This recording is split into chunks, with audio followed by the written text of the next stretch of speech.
Hey, it's Aaron from GameEnthused.com, and this one's about the Brawler64 from RetroFighters. This is basically a more modern day spin on the ever popular Nintendo 64 controller. I supported the Kickstarter at some point in 2017. Here's proof. I think I spent $20 or $24 when I supported the Kickstarter, which guaranteed me the controller a little bit early. It can be pre-ordered now for $30. Ooh, a rendering. So here's a controller. Feels really good in the hand. It feels modern. Of course, it supports the Rumble Pack, memory cards, even third-party memory cards, but not the transfer pack. I think they had some issues with that at the last minute, and it wasn't working. Some might be upset. That's not really a loss for me, because I don't play Pokemon games. And you can't do that whole Game Boy camera face input thing in the perfect dark, so no harm, no foul as far as I'm concerned. But I can see why people might be upset about that. Anyway, let's do some comparisons. As expected, the Ultra Racer 64 is considerably, longer, not necessarily wider, and more strange looking. So there we have it. The Super Pad 64 still looks like a Stingray and feels sort of like a thick church fan. That's the controller. And that sticker is also load bearing, so I can't move it. The game stick has a distinct advantage over the Brawler 64 as it contains its actual console inside of itself, whereas the Brawler 64 does not, at least not yet. And finally, the original controller, which I'm actually quite fond of. I'm not sure if the Brawler 64 is going to be a 100% replacement, but time will tell.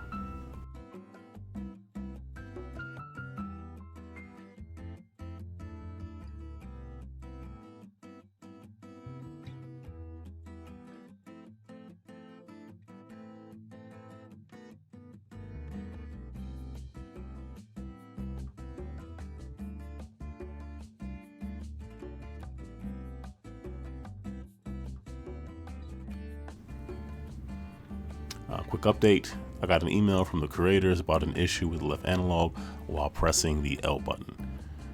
The design defect is real. I didn't notice any issues when I was recording gameplay for it, but as you can see from this footage, the design defect is real. When the left analog is basically at 9 o'clock, somewhere between like 9 and 10 o'clock, and I'm pressing the L button, it tends to move. So, the email did mention maybe sending something out in order to replace a part, in order for it to be repaired. That design defect, I believe, would be designed out going forward for future releases of the hardware. So that's that. I neglected to record the controller while it was in use, while I captured gameplay, so I did it in post. Sort of. I was going to say that, doing something in post, and I've said it. I've succeeded. Anyway, first up is everybody's favorite platformer, Starshot, Space Circus Fever. It controls about as well as it does with a regular controller.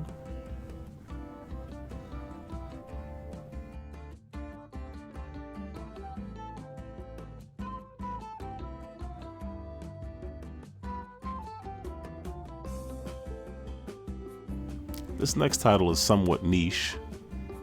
Feels pretty good. Actually controls spot on. It controls great.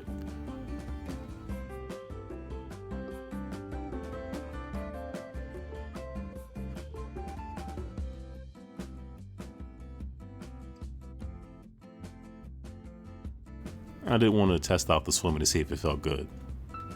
And the swimming did feel good. About as good as it can feel.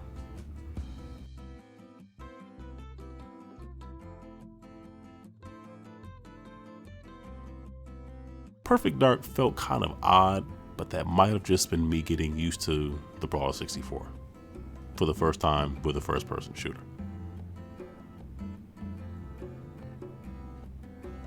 Sorry for the very dark colors and dark image. I'm using S-Video on my N64. This is how it looked. I tried to brighten it up in post, but that made it look kind of washed out. You still get the point. Goldeneye felt better, but I'm not sure if it's because I played it after I played Perfect Dark.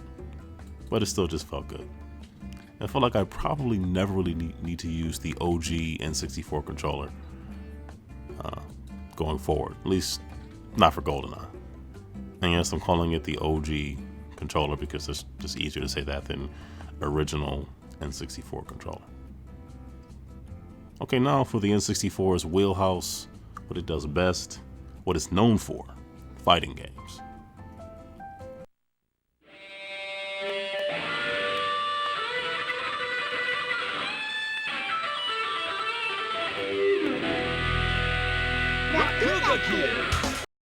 This is a really fun game, but the gap between the D-pad on the Brawler64 and the analog pretty much meant the difference between pulling off special moves and not pulling off special moves, respectively. This was not expected.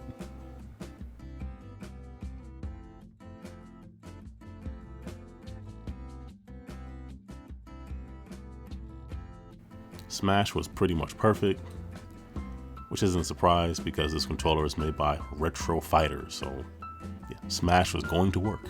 If nothing else worked, Smash was going to work. I'm still awful at these bonus stages though.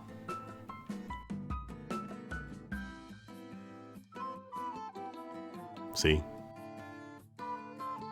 I shouldn't ignore the system's most popular racers, so I won't. Road Rash was adequate as Road Rash on the N64 is wont to be.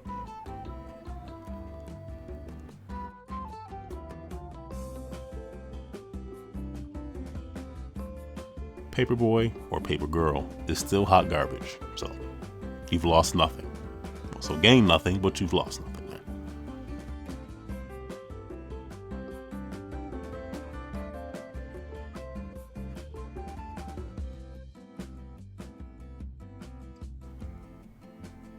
Mario Kart will only be played with the Brawler64 going forward. That is all.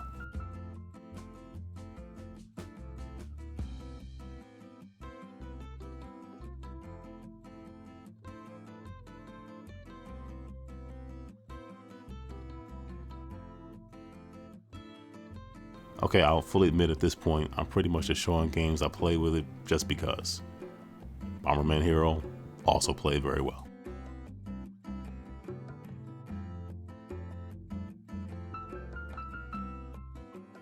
The Chameleon's tongue, despite not being shown in this footage, twisted much better too. See what I did there? Never mind, it's fine.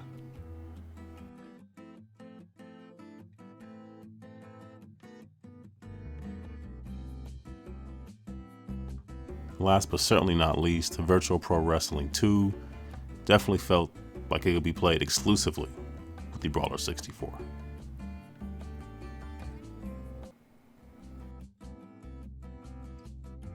Okay, so I lied. WWF No Mercy controlled just as well as Virtual Pro Wrestling 2.